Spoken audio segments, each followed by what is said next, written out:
Voilà, donc de retour sur la libre antenne, toujours avec le colonel Régis Chamagne, toujours évidemment sur l'OTAN, l'armée. On a été en Chine, on a été en Russie, on a vu un peu cette géopolitique mondiale, et maintenant évidemment on va passer aux questions des métanautes, qui sont évidemment tellement nombreuses, on ne pourra pas répondre à tout, autant vous le dire d'avance, il y aura des déçus. Alors j'ai déjà une question d'Erani qui dit « Bonsoir colonel, l'armée et l'industrie militaire allemande subissent-elles le même sort de démantèlement ou prennent-elles le dessus sur l'armée française au niveau des forces de l'Union européenne et de l'OTAN ?» En s'agissant de l'industrie, je l'explique dans ma conférence sur la défense française, l'Allemagne est en train de prendre le contrôle de l'industrie d'armement européenne, et en particulier de voler l'industrie française. D'accord. Donc il n'y a pas de doute, et y compris de prendre la main sur des éléments qui relèvent de notre souveraineté exclusive, comme le missile M51, qui est développé par la société Airbus, qui est sous contrôle allemand, sous contrôle opérationnel allemand. La chaîne de commandement d'Airbus militaire est commandée par des Allemands. Donc, ils sont en train de récupérer un peu notre savoir-faire, c'est ça, nos technologies. D'accord. Ils prennent des décisions, quoi. Alors, on me demande aussi, est-ce que le colonel pourrait-il revenir sur l'épisode des missiles envoyés sur la Syrie à l'été 2013 et qui auraient été arrêtés par les systèmes de défense russes? Voilà, c'est-à-dire que c'est vrai qu'il y a eu un épisode... Oui, le 3 septembre 2013, voilà, où des missiles balistiques tirés depuis la base espagnole de Carthagène, donc base OTAN en Espagne de Carthagène, ont été interceptés par des missiles S-300 à partir de navires russes voguant au large des côtes syriennes. Ces missiles avaient été détectés par un radar Voronezh DM dans la région de Voronezh, justement en Russie, et ils ont été interceptés. Bon, on tient l'information de médias libanais, ça a été confirmé par plusieurs autres médias. C'est une démonstration du fait que les capacités défensives russes sont supérieures aux capacités offensives de l'OTAN. Parce que ils ont tenté, on va dire, c'est une tentation de l'OTAN un peu pour tester ce qu'on a fait. C'est ça. Ouais. Oui, et puis il y avait un plan d'attaque qui devait suivre et qui s'est arrêté. Oui, parce qu'à cause de... Donc c'est vraiment la marine russe oui, c'est les systèmes de défense anti-aériens russes qui ont arrêté ça. Oui. D'accord, donc ils sont extrêmement efficaces, quoi. Est-il vrai que c'est vrai qu'on peut parler de matériel obsolète concernant les Patriotes et autres armes américaines? Les Patriotes, bon, ils sont anciens, mais les S-300 également, mais ils sont remis au goût du jour en permanence. Ils sont améliorés, l'informatique, le système de guidage, la propulsion. À partir d'une même cellule de départ, on améliore progressivement. Le S-300 date du début des années 80. Ah, d'accord. Ouais. Oui. Alors le S-300 a quand même cet avantage sur le Patriot, c'est qu'il part à la verticale. Alors que le Patriot est sur des rampes de lancement qui bougent. Donc il gagne du temps. Le Patriot doit se mettre dans l'axe de la menace avant de tirer, alors que le S-300 part tout de suite à la verticale et ensuite il va vers la menace. Et ensuite il va vers la menace, d'accord. Enfin bon, ça c'est un petit détail. Oui, bah, quand même à savoir. On me parle aussi, c'est vrai, des F-35. Qu'est-ce que alors, ces fameux F-35, est-ce qu'ils sont efficaces? Alors le F-35 est un échec technologique cuisant, technologique et financier. Cet avion remplit aujourd'hui à peu près 5% des missions opérationnelles pour lesquelles il a été développé. C'est un échec. Les Américains sont obligés de prolonger la durée de vie des A-10, qui sont les avions d'attaque au sol, de support aérien, et parce que justement le F-35 ne peut pas remplir cette mission. Donc les Américains, après avoir été leaders dans le domaine des avions de combat au cours des années 70 et 80, ont tout simplement loupé la marche de la 5e génération d'avions. Aujourd'hui, le F-22 est un échec opérationnel et technique, et le F-35, pire encore. Mais comment ça se fait? C'est quoi? Ils sont devenus mauvais? C'est pas ce qui s'est passé? Non, ça tient à la façon dont ils sont fabriqués. Les programmes qui ont été un succès aux États-Unis ces dernières années, le F-117, le B-2, sont des programmes secrets au départ. Sont ce qu'on appelle des black programs. Les Américains ont toujours des programmes secrets en développement. Et ces programmes, donc, évidemment, sont le maître d'œuvre, le maître d'ouvrage et le maître d'œuvre, c'est l'État. Donc là, il y a un seul commandeur. Et donc ça marche.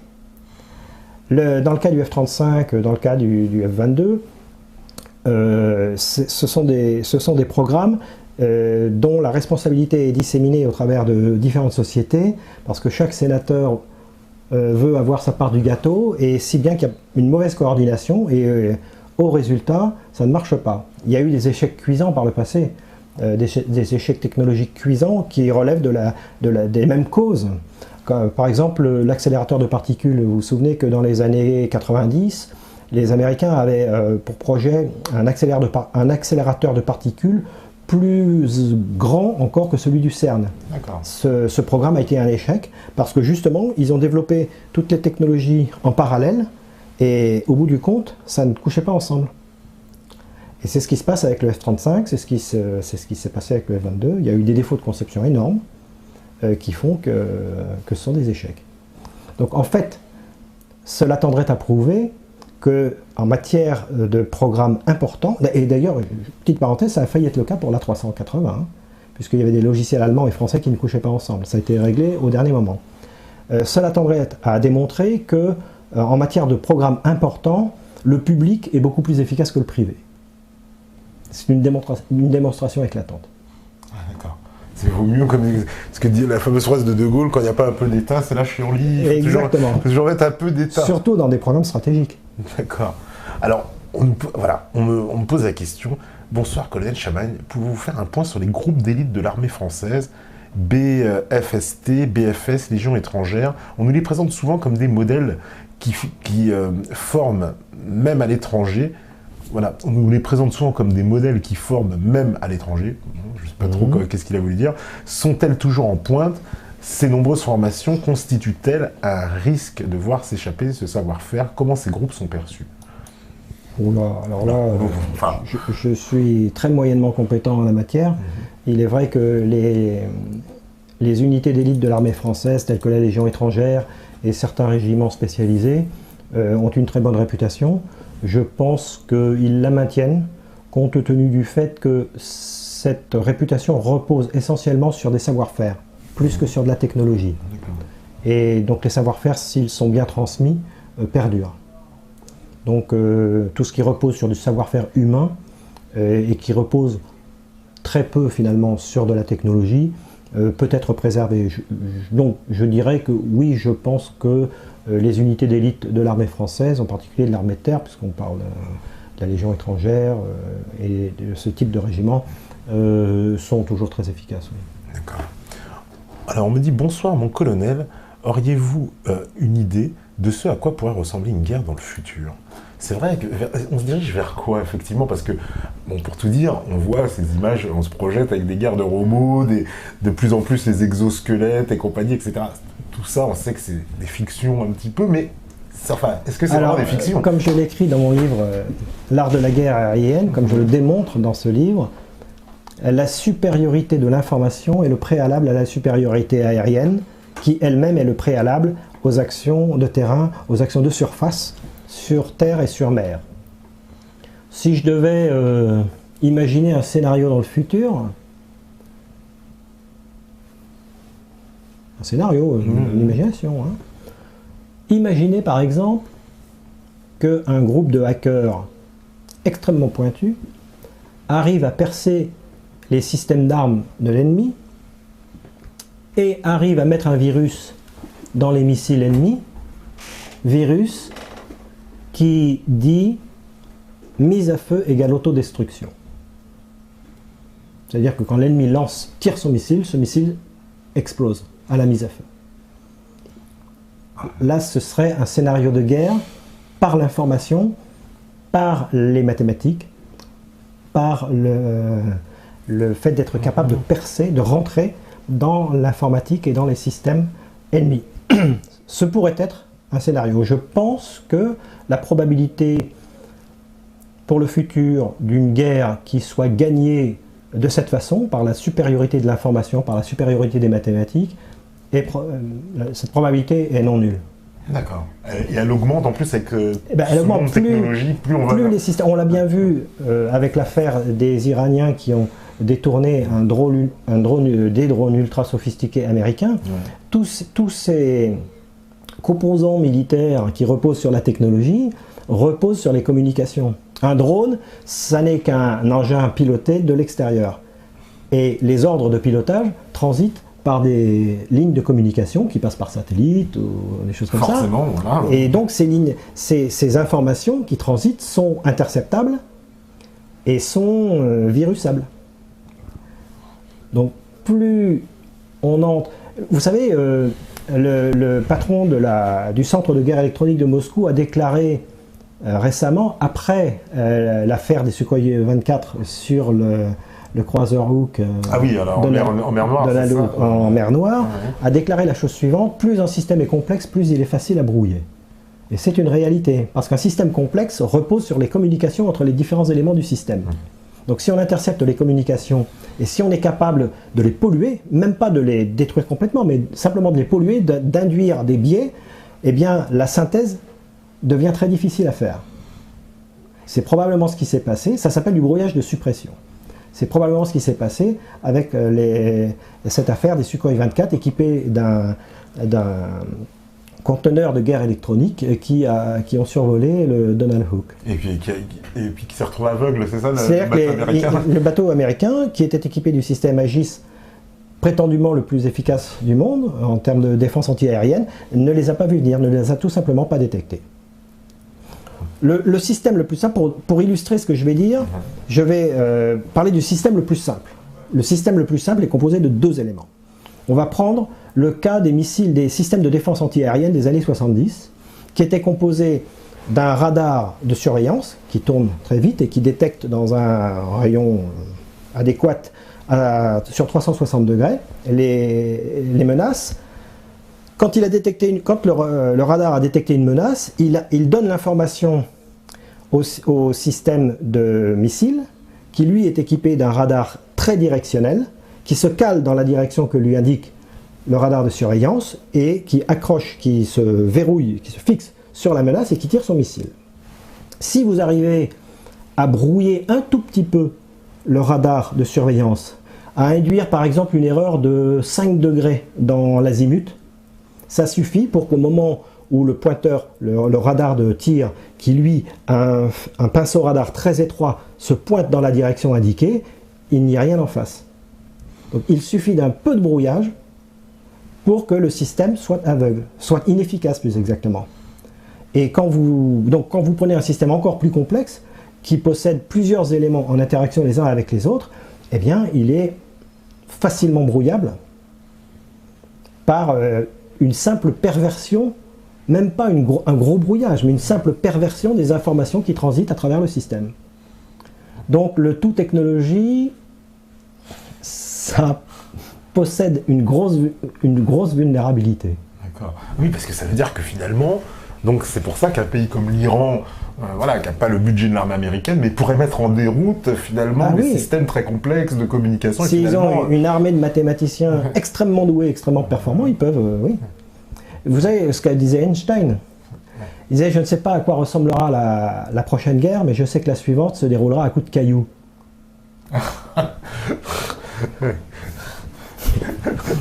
Excellent, effectivement. Oui. Alors évidemment, on me cite la phrase de Mitterrand dans son testament: Mitterrand, la France ne le sait pas, mais nous sommes en guerre avec l'Amérique, etc. Sans mort, une guerre à mort. C'est vrai, bon, tu l'as expliqué tout à l'heure, pour toi, il le dit après, il le dit trop tard, quoi. C'est-à-dire qu'il aurait dû nous le dire avant, c'est ça. Il aurait dû surtout faire en sorte que ça ne se passe pas. C'est-à-dire résister et ne pas se soumettre. Parce qu'il n'a pas fait... Moi, alors, je me rappelle une petite action, bon, c'est pas grand-chose, mais il avait empêché le survol de la France quand les Américains avaient voulu bombarder la Libye de Kadhafi en 86. En 86, voilà, en disant, j'empêche, puis ça avait fait, les Américains n'étaient pas contents, évidemment, en disant, oui, c'est quoi cet allié encore qui nous fait des petites... qui nous savonne la planche. Bon, il n'a pas... Par exemple, la guerre en Irak, il y a été, quoi, la première guerre du Golfe, il n'a pas pu s'opposer. Alors clairement, la France, on se demande un peu ce qu'elle fait dans cette affaire. Puis en plus, on envoie nos avions, tout ça, on est très opérationnel dans cette guerre, dans la première guerre du Golfe. Oui, on a participé, oui. On a participé, ouais. Oui. Mais à faible dose quand même. À faible dose quand même, Oui. c'est pas... Oui. ouais. Parce que c'est bon, de toute façon, en général, quand il y a l'armada américaine, de toute façon, Oui.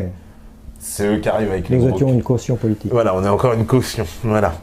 Alors, on me dit, dans une situation où les armées alliées sont à la botte de la politique américaine, est-ce que le grade de colonel est équivalent entre un colonel français et un colonel US, ou entre un colonel allié et ennemi, ou existe-t-il des ordres spécifiques de commande?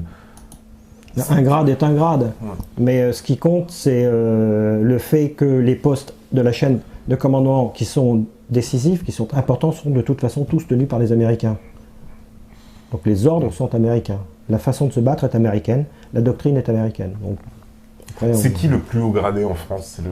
C'est le chef d'état-major des armées. C'est l'état-major des armées. Et lui, donc, il obéit à un commandeur américain, c'est ça? Non, le chef d'état-major des armées n'obéit pas à un commandeur américain, il obéit au chef de l'État. D'accord.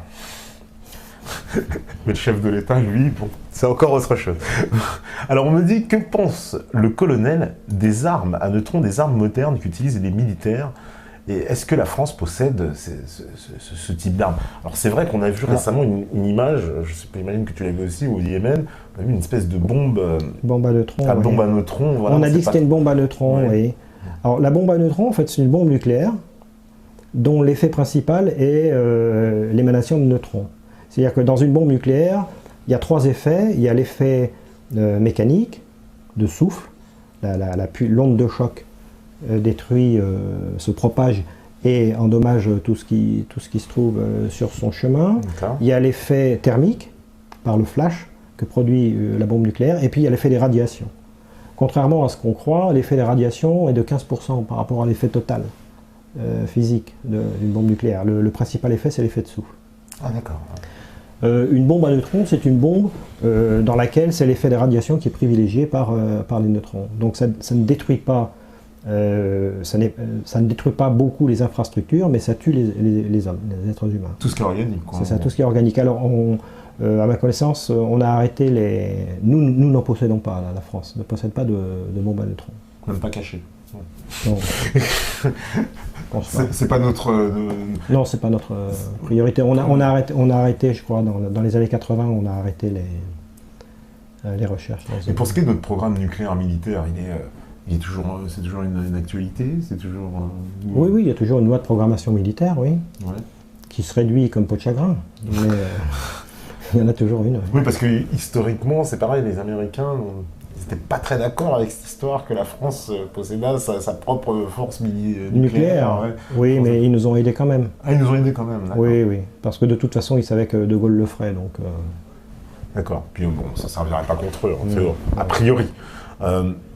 Toujours plein de questions, on me dit bonsoir colonel, vous venez vous exprimer sur le fait que nos armées soient de plus en plus désarmées. Qu'en est-il des nouvelles technologies d'armes à distance téléguidées? Alors effectivement, on parlait par exemple des drones, de ce genre de choses. On est quoi? On est un peu en retard, nous, sur ces technologies? Oui, nous, en matière d'équipement de drones, oui, nous sommes un peu en retard sur les États-Unis et Israël, qui sont les pays en pointe dans ce domaine. Bon, j'en ai parlé tout à l'heure, hein. Le drone a des qualités, il a aussi une grande vulnérabilité qui est son système de transmission.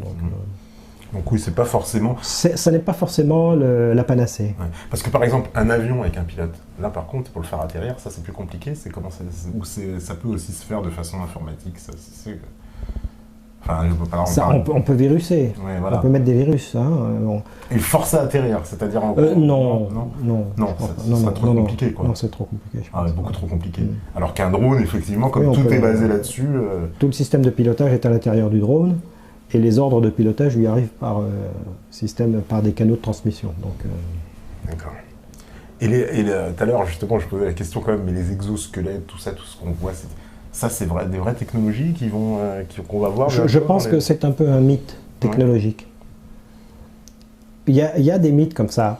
Vous savez que dans les début des années 60, les Anglais ont cessé de développer des avions de défense aérienne. Ouais. Ils pensaient que les systèmes de missiles antiaériens suffiraient pour protéger la Grande-Bretagne. Et puis, en fait, ils se sont rendus compte que ça ne suffisait pas, c'était pas suffisamment fiable, et ils se sont remis ensuite à... Donc, ils ont perdu du temps, ils ont perdu une dizaine d'années dans la recherche et développement des avions de combat.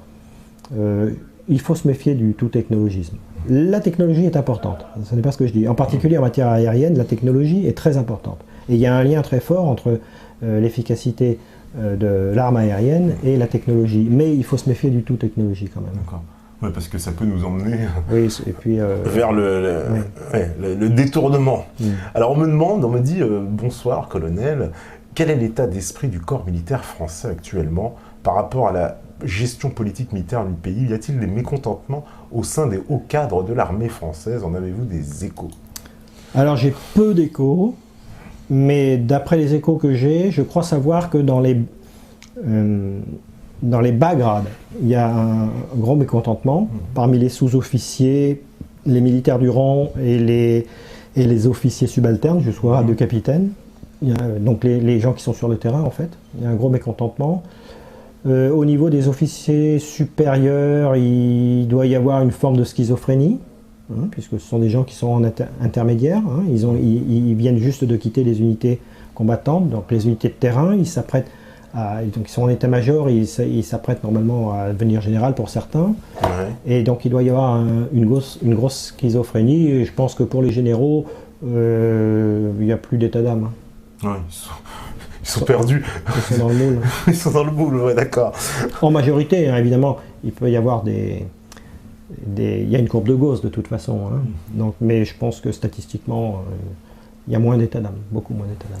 Alors, question, on me dit, certains parlent d'une 5e colonne au sein de l'armée française. Qu'en pensez-vous, fantasme ou réalité? Alors, je n'ai pas entendu parler de ça. Oui, moi non plus. Donc, je ne peux pas répondre à cette question. D'accord. Mais d'une façon probabiliste, je dirais plutôt fantasme que réalité. D'accord. Alors, existait-il des accords militaires franco-libyens établis sous Sarkozy avant que BHL n'intervienne? Que pense le colonel de ce philosophe va-t-en-guerre? C'est vrai qu'on a un nouveau ministre des Affaires étrangères. Alors, va-t-en-guerre, je suis d'accord, philosophe, je suis pas d'accord. Ensuite, des accords militaires, c'est vrai qu'avant que nous commettions ce crime contre l'humanité en Libye, il y avait des pourparlers pour vendre à la Libye des Rafales. Bon, évidemment, ça s'est arrêté. Nous n'avions plus d'attachés militaires en Libye. Et puis nous en avons établi un quelques années avant que nous la détruisions. On a du mal à les vendre, ces Rafales d'ailleurs. Non, on va avoir de plus en plus de facilité à les vendre, je pense, puisque les Américains n'ont rien à proposer en face. D'accord. Puisque le F-35 est un échec, le F-22 est un échec. Mais l'affaire du Mistral, ça ne nous a pas fait mal quand même, cette affaire, d'un point de vue... Oui, mais après, il y a le principe de réalité. Quand un pays veut acheter de l'armement, il voit ce qu'il existe sur le marché.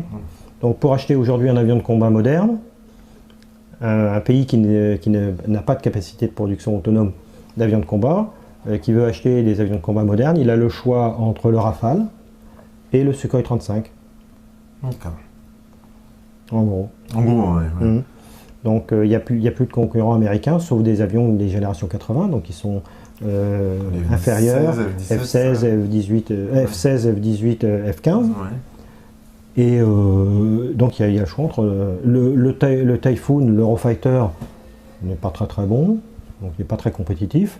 Les Anglais arrivent à le vendre à leurs anciens vassaux, mais c'est tout quoi. Parce que les Américains quand même, il est vrai, est-ce que justement c'est confirmé, ils nous ont quand même sacrément sabonné la planche sur le Rafale. Oui, parce qu'à chaque fois qu'on a annoncé une vente, immédiatement... Après il y a le principe de réalité. À partir du moment où ils ne peuvent pas proposer quelque chose en face, quand un pays a besoin tout de suite d'avions de combat, regardez, c'est ce qui s'est passé en Égypte, c'est ce qui se passe en Inde, peut-être parce que le contrat n'est pas encore signé, mais voilà, c'est ce qui va se passer dans les pays du Golfe. Mais ça effraie pas un peu les pays, cette affaire du Mistral, de se dire la France, c'est pas très sûr. Oui, bien sûr. C'est-à-dire qu'elle va nous vendre, puis après c'est les États-Unis qui décident, parce que dans l'affaire du Mistral, c'est clairement ça. C'est clairement ça, mais dans l'affaire du Mistral, il y avait des concurrents. Je veux dire, la France n'est pas... Enfin, le Mistral est un très très beau bateau, il est peut-être même unique en son genre, mais la donne n'était pas la même. Pour les avions de combat, là, on se retrouve avec un choix très réduit. Et peut-être même que l'armée de l'air américaine va acheter des Rafales, qui sait. Mais si le F-35... Le F-35 ne fonctionnera pas, ne sera jamais opérationnel, tel que c'est parti. Donc, que vont-ils faire ? leur flotte d'avions est vieillissante. Donc soit ils relancent la production des F-15 et des F-16 en les modernisant, soit ils achètent, et soit ils ont le choix entre le Sukhoi 35 et le Rafale. D'accord. Parce que le F-16 commence à être vieux en plus. Ah oui, c'est un avion qui date des années 70. Cela dit, le système d'armes a évolué. Hein. Oui. Le F-16 actuel n'est pas le même que... La cellule est la même, mais le système d'armes a évolué. Néanmoins, ça reste un avion conçu au début des années 70. Oui, parce que j'ai vu que les Sukhoi, oui, effectivement, les nouveaux étaient particulièrement efficaces, Ah, c'est ça? Oui, le Sukhoi 35, oui. Alors, cela dit, les avions russes aussi, ils sont très très efficaces, mais ils ont un défaut, c'est la maintenance. C'est des avions qui sont lourds à maintenir. Bon. Parce que justement, alors ça, la question technique, comment voilà, nous, on va fournir, imaginons, voilà, des Rafales voilà, à un pays. C'est nous qui assurons justement cette maintenance? Ça fait partie du contrat? Non. Ça dépend des contrats. Dans certains pays, on vend les avions, on vend les pièces de rechange, de toute façon, on forme les personnels. On forme le personnel sur l'avion, les mécaniciens, les pilotes. Et ensuite, une fois qu'ils ont acquis la compétence, ils se débrouillent. Donc c'est forcément politique déjà. Oui, c'est de toute façon, on ne vend pas un matériel militaire comme ça, comme on vend des sandwichs ou des machines à café. C'est la vente de matériel militaire est d'abord politique, et essentiellement politique. Ça, c'est une donnée de base qu'il faut avoir en tête.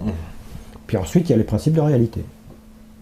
Il y a ce qui est disponible sur le marché. Il n'y a pas tant de pays que ça, finalement. Non, il n'y a pas tant de pays que ça. Donc nous, on est quand même plutôt bien placé, en fait, la France. Même si notre industrie est en train de... Oui, mais l'industrie, c'est l'industrie qui a été fusionnée dans le cadre européen. Airbus, qui était anciennement EADS. Mais Dassault est une entreprise autonome. D'accord. Et patriotique, plutôt patriotique.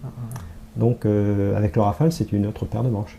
Heureusement que nous avons le Rafale. D'accord. Et Thales aussi, Thomson sont des fabricants d'armes aussi? Alors, Thales aussi, je ne connais pas la structure capitalistique de Thales, mais de toute façon, il y a déjà beaucoup de capitaux étrangers dans Thales, je pense. D'accord. Parce que ça aussi, ça fait partie d'une stratégie aussi un peu de... Oui, bien sûr, comme Alstom. Bon.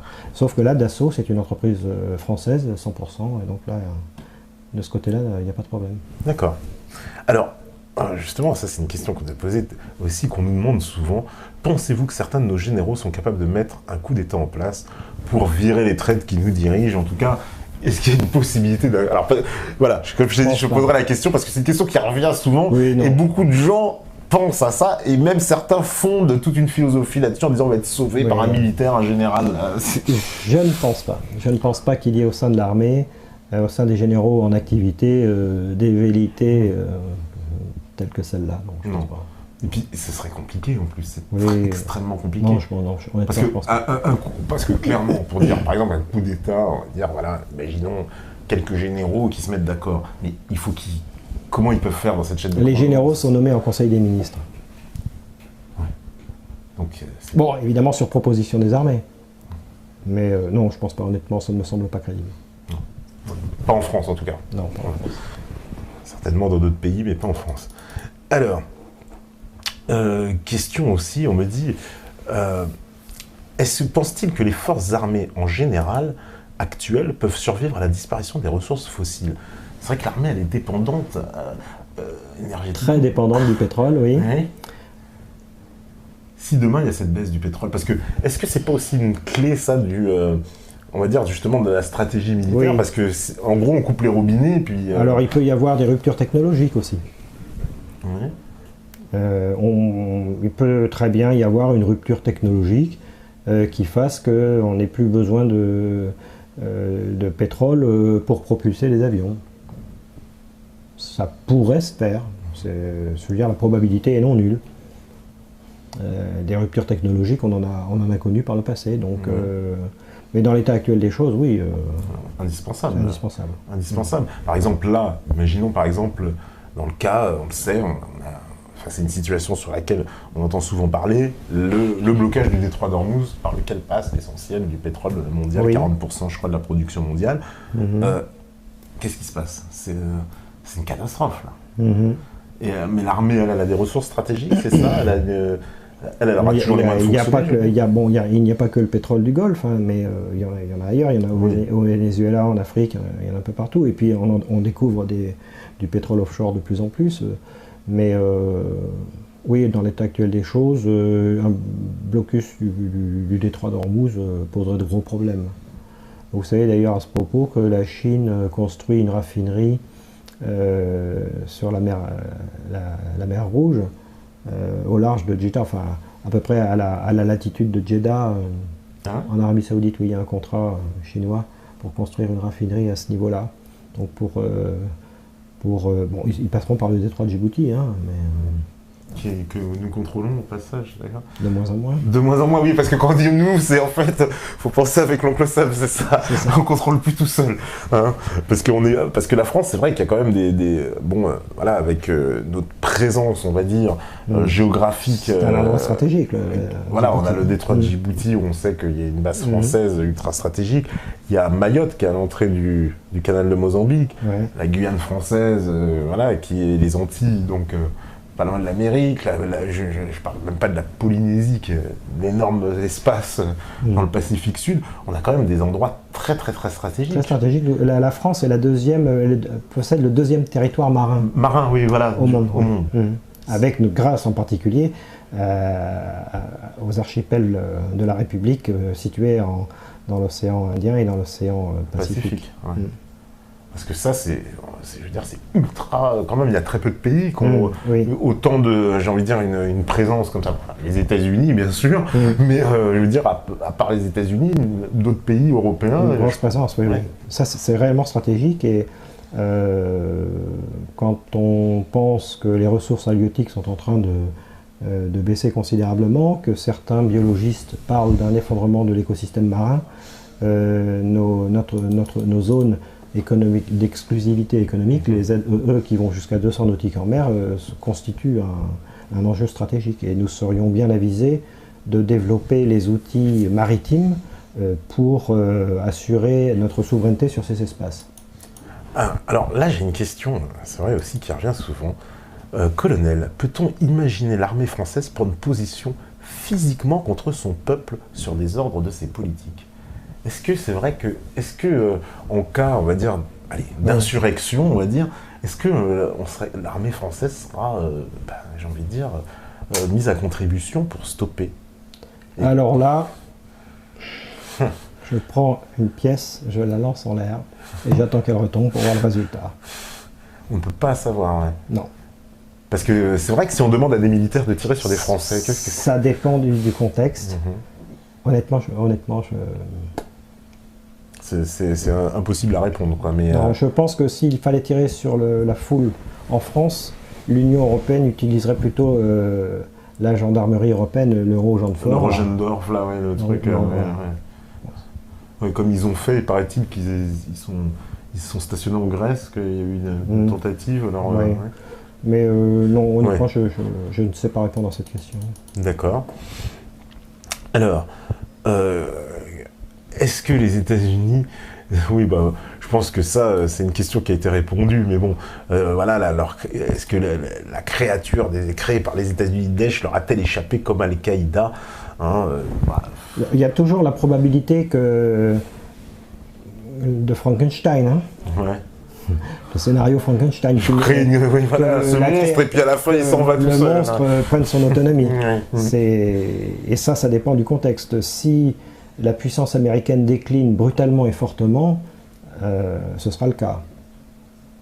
Imaginons une chute brutale de l'économie américaine, du dollar, du dollar, parce que l'économie américaine est déjà sur une pente très très descendante, mais une chute du dollar, un effondrement du dollar, oui, la probabilité que le monstre prenne son autonomie sera plus importante. Ouais. Parce qu'il faut bien le rappeler, ce budget de l'armée américaine, c'est complètement pharaonique. Donc c'est 800 milliards de dollars. 800 milliards de dollars. Ce qui représente, alors j'avais vu, le budget des 25 autres pays derrière, y compris France, Chine, Russie, Angleterre, enfin bon... L'économie américaine ne tient plus que par son industrie militaire, hein, son lobby militaire ou industriel. Ouais. Oui, parce que là, c'est de la folie. Parce que à un moment donné aussi, parce que ça c'est quelque chose qui semble sur le point de vue géopolitique, même peut-être les Américains des fois on a l'impression qu'ils ne comprennent pas, mais quand on a une armée aussi grosse, il faut s'en servir en fait, c'est ça. Parce qu'une armée dont on ne sert pas, ça coûte plus cher ou c'est équivalent, c'est quoi Au départ, la défense nationale, la défense d'une nation, la défense est à la nation ce que les défenses immunitaires sont au corps humain. Donc, une armée bien pensée pour un État-nation a la dimension appropriée. C'est-à-dire qu'elle ne doit pas être trop faible, mais il n'est pas nécessaire non plus qu'elle ne soit trop puissante. Elle doit être adaptée dans une stratégie défensive. Si demain la France recouvre sa souveraineté, la première chose à faire en matière militaire sera de réorienter notre stratégie de défense sur une stratégie défensive et de reconstituer toutes les capacités nécessaires à la défensive avant de passer éventuellement à autre chose. Ce sera la première des priorités pour la défense nationale. Ça veut dire être capable de maintenir la souveraineté de notre espace aérien, de notre espace terrestre et de notre espace maritime. Et on parlait de l'espace maritime tout à l'heure, là, il y aurait des choses à faire. Ouais. Parce que je pense que nous n'avons pas suffisamment de bateaux. Ah oui, voilà un petit mot sur la marine. Nous n'avons pas suffisamment de bateaux pour assurer la souveraineté de notre espace maritime, en particulier en Polynésie, dans l'océan Pacifique. Ah donc on a des vulnérabilités alors quand on a des failles dans notre armée. Mais je ne pense pas que nous soyons vulnérables à une attaque en Polynésie, mais en revanche, nous pouvons être vulnérables à des bateaux de pêche qui viennent piller les ressources halieutiques à proximité de nos territoires de la République. Et ça, il faudrait pouvoir être capable de le protéger. Ah, d'accord. Parce que l'armée est faite pour protéger le pays. Il ne faut pas l'oublier. Il ne faut pas l'oublier, oui. Un petit mot justement aussi sur Vigipirate et ces militaires qu'on voit maintenant avec l'idée que dans le public, on soit carrément habitué à voir des militaires accompagnés de policiers un peu partout. Je pense que là, il y a une volonté politique qui vise à habituer, effectivement, comme tu dis, habituer le peuple au contrôle social, avec des militaires dans la rue. Je trouve que c'est purement un scandale. Le Vigipirate a été mis en place après l'affaire du Drakkar, après l'attentat contre le Drakkar au Liban en 83, je crois, 2 ou 3. Et à l'époque, donc, nos forces de police, c'est-à-dire police-gendarmerie, ont dû être augmentées par le support de l'armée pour mettre en place ce plan Vigipirate. Ça fait quand même plusieurs décennies que ça dure. On aurait dû, depuis le temps, adapter notre dispositif de sécurité intérieure, police et gendarmerie, à une situation de menace potentielle. Alors, dans le cas de Vigipirate, il y a 2 choses. Donc, le fait que l'armée participe, le fait de voir des militaires en armes dans nos villes, je trouve que c'est un scandale pour une démocratie. Mais bon, comme nous ne sommes plus en démocratie, à la limite, bon. Mais ça fait penser au Chili de Pinochet, si vous voulez. C'est une pure honte. Et la deuxième chose, j'ai oublié. Non, voilà. Alors, on me demande aussi, Monsieur Chaman, que pouvez-vous nous dire sur les munitions à uranium approuvé qui provoquent des dégâts en 2 temps? C'est vrai qu'on entend souvent parler de ce genre d'armes, uranium approuvé utilisé par les Américains en Irak, en Afghanistan. On découvre ça en plus. Le génie humain n'a pas de limite dans le domaine des armements. Il y a l'uranium appauvri, il y a les armes qu'ont utilisées les Israéliens contre la bande de Gaza, là, le phosphore. Bon, tout ça, c'est... Parce que ça, c'est des armes... elles sont indispensables vraiment dans les conflits? Parce qu'on nous a expliqué que c'était pour détruire les blindages. Pour détruire les blindages, oui, c'est plus efficace contre les blindages. Bon, jusqu'où faut-il aller? Oui, parce que c'est des conséquences humaines. Ah oui, terribles, humaines, écologiques. Ça a une rémanence. Alors, évidemment, voilà, la question sur sur le F-35, voilà, où on me dit, oui, évidemment, cet avion est une catastrophe technologique, mais tu as largement répondu à cette question. Ah, voilà, on me dit, bonsoir, est-ce qu'il existe un danger pour la France si elle se retire de l'OTAN et quelles seraient les conséquences probables? C'est-à-dire qu'évidemment, il y a beaucoup de gens qui pensent qu'on se dit, si on se retire de l'OTAN, les Américains ne nous laisseront pas faire. Alors bon, donc sur la stratégie militaire de la France à mener, j'en ai parlé, ouais. Recentrage vers une politique défensive et reconstitution d'une défensive consistante et efficace, avec toutes les capacités afférentes. Sur le fait que les Américains puissent s'y opposer, bien sûr, ils nous mettront des bâtons dans les roues, mais là encore, ça dépendra de la situation géopolitique globale. Si nous retrouvons notre souveraineté avant que les Américains aient chuté complètement, il y aura, oui, des manœuvres des Américains pour nous mettre des bâtons dans les roues, c'est clair. Si ça se passe d'ici 4-5 ans, au moment où le nouvel ordre mondial multipolaire sera à peu près en place, là, le danger sera moindre. Ouais. Ça tout dépendra en fait de l'environnement. Tout dépendra de la situation géopolitique globale. D'accord. Puisque évidemment, si les Américains sont affaiblis, bon, ils auront peut-être moins les moyens de pouvoir rétorquer. Mais clairement, ça leur plairait pas quand même. C'est pas non plus. Oui, mais de toute façon, un scénario quand le système s'effondrera, tout partira en déliquescence. Hein. On a vu ce qui s'est passé en URSS.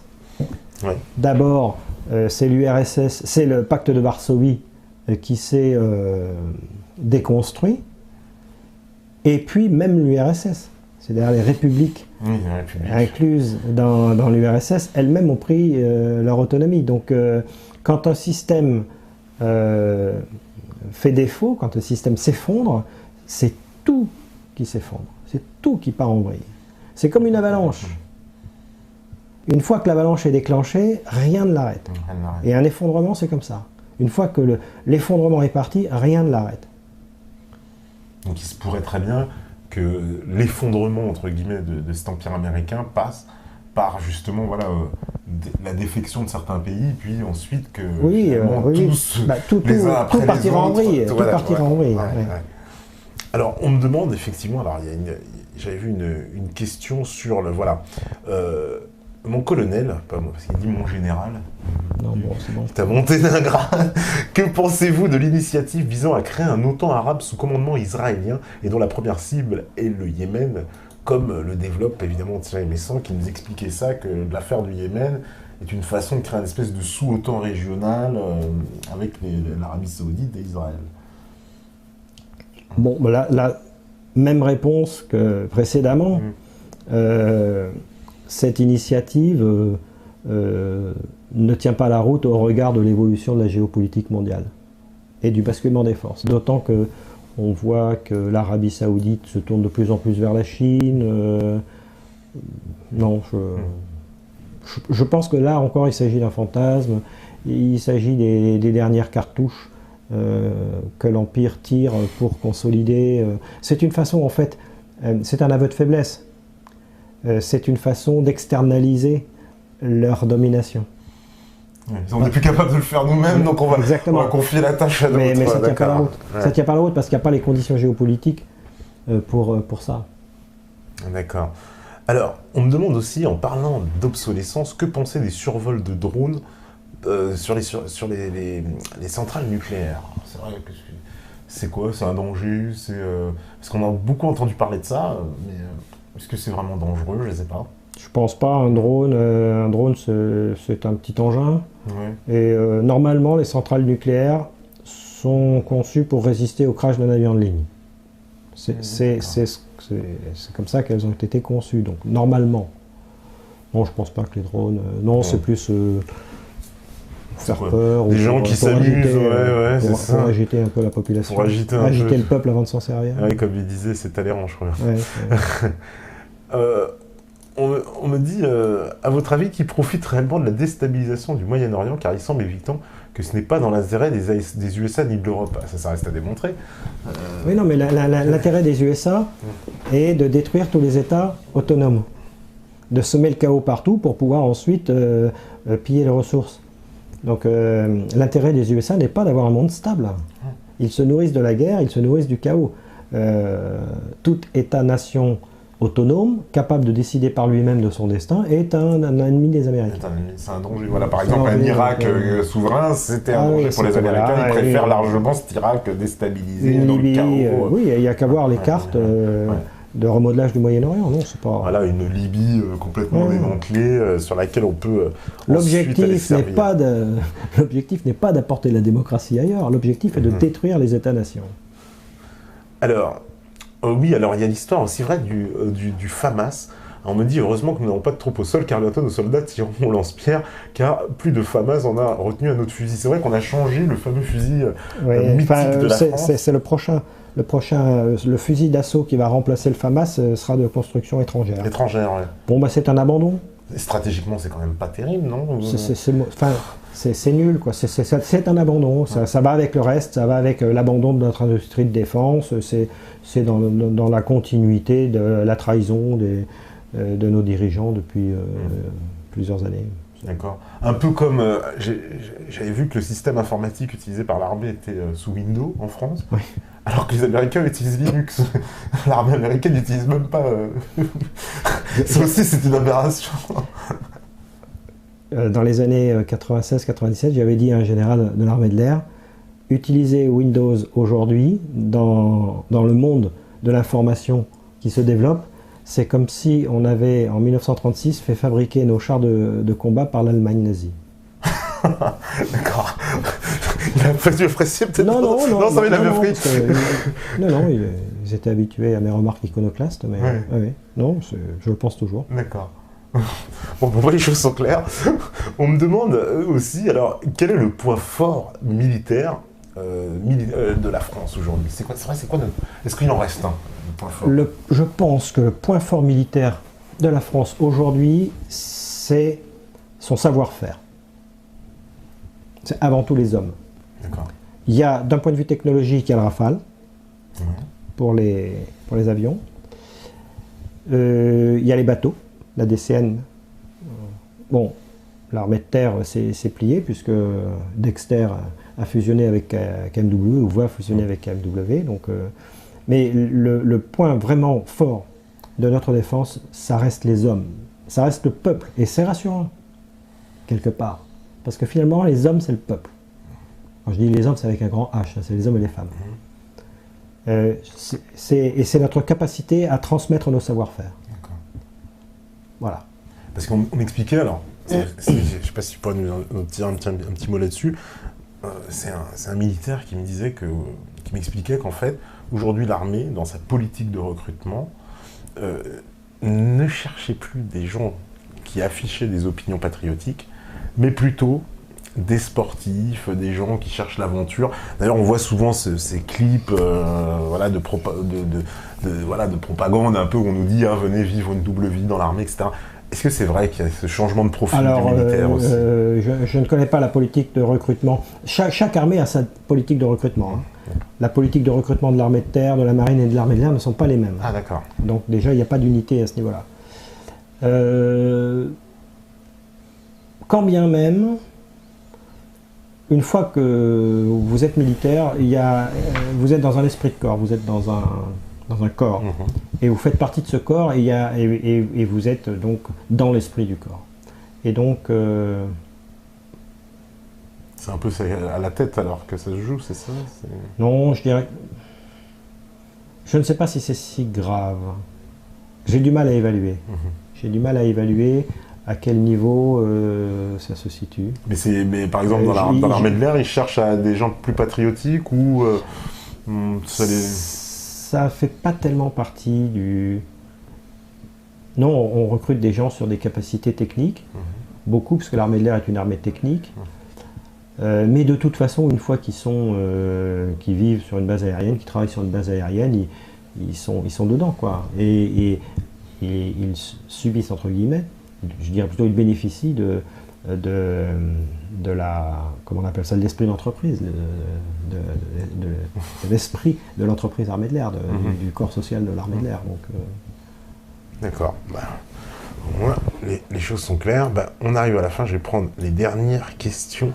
Oui, dites-nous si les soldats ont reçu le solde ce mois-ci. Alors on sait que tous qu'il y a eu le système Louvois, qui est une catastrophe. À part visiblement les militaires attendent leur paye, il y a des problèmes pas possibles. Bon, je ne sais pas s'il y a toujours des problèmes, je crois savoir que oui quand même, puisque sur internet j'ai vu des mouvements de femmes de militaires en opération qui manifestaient. Oui, c'est une catastrophe. Et, je me demande même s'il n'y a pas un sabotage. Ah oui, à ce point-là, ouais, parce que tellement c'est gros, quoi. Tellement ça fait longtemps que ça dure. Ouais, en plus, oui. Ouais. Normalement, ce problème informatique devait être résolu en 6 mois. Enfin, c'est quand même pas compliqué de faire un gros système informatique. Les banques ont des gros systèmes informatiques. Les autres administrations aussi. Les autres administrations aussi. Faire un système de solde, ça ne me paraît pas. Oui, parce que là, on ne parle pas d'un système de défense, c'est juste pour payer les gens. Pour payer les gens. Je veux dire, en France, nous avons de bons informaticiens, même parmi les meilleurs. Donc, je ne comprends pas, vraiment. D'accord, une affaire effectivement qui nous a beaucoup secoué. Allez, une petite dernière question, on me dit, pensez-vous qu'il y a encore des technologies cachées par l'armée française? C'est vrai que l'armée, elle a toujours des avances technologiques. On en a encore, nous, franchement, une avance technologique militaire par rapport aux civils, oui, on doit en avoir, mais je ne vois pas trop dans quel... Enfin, dans des domaines très spécifiques. Est-ce qu'il y aura des retombées civiles? Probablement. Je ne suis pas très au fait de ces choses-là. Je veux dire, j'aurais pu répondre à cette question il y a 15 ans, mais aujourd'hui, ça relève un peu des choses cachées. D'accord. Allez, une dernière, on me dit un mot sur le projet Aurora B2. Alors, je ne sais pas ce que c'est exactement. Aurora B2? Ouais, Aurora B2. C'est quoi? Je ne sais pas s'il s'agit peut-être d'avion, je ne sais pas. B2, non? B2, je vois un bombardier américain, le B2. Ouais. Aurora, ça ne me dit rien. D'accord. Bon, on n'est pas au courant, mon cher. Effectivement, en Désolé. tout cas, Steph, attention à l'orthographe. T'as parfaitement raison, hein, parce que je craignais, j'avais prévenu en début, attention, parce que en fait, les questions s'affichent. Nous, on le voit pas, mais elles s'affichent à l'antenne. Alors, l'orthographe lamentable, il faudra nous pardonner. Hein, et là, heureusement, vous avez beaucoup de chance. J'ai pas sorti mon fouet aujourd'hui. En tout cas, merci beaucoup, colonel, d'être venu ici. C'était un plaisir, un régal pour nous tous. Merci à vous. Et je pense que c'est un régal aussi pour tous les métanautes et un régal pour la régie. Voilà, il vous fait des grands sourires parce que évidemment on a appris beaucoup de choses ce soir et pour tous ceux en tout cas qui n'auront pas vu ces images, vous pourrez les voir sur le site qui seront disponibles bientôt. Et merci beaucoup. Et merci à vous. Revenez quand vous voulez, tu reviens quand tu veux, il n'y a pas de problème. Pas de problème. Eh ben merci beaucoup. Et nous, je n'aurai qu'une chose à vous dire, vous savez très bien, si vous étiez là ce soir avec nous, si vous écoutez ce message, c'est que vous êtes la résistance. Ciao, ciao.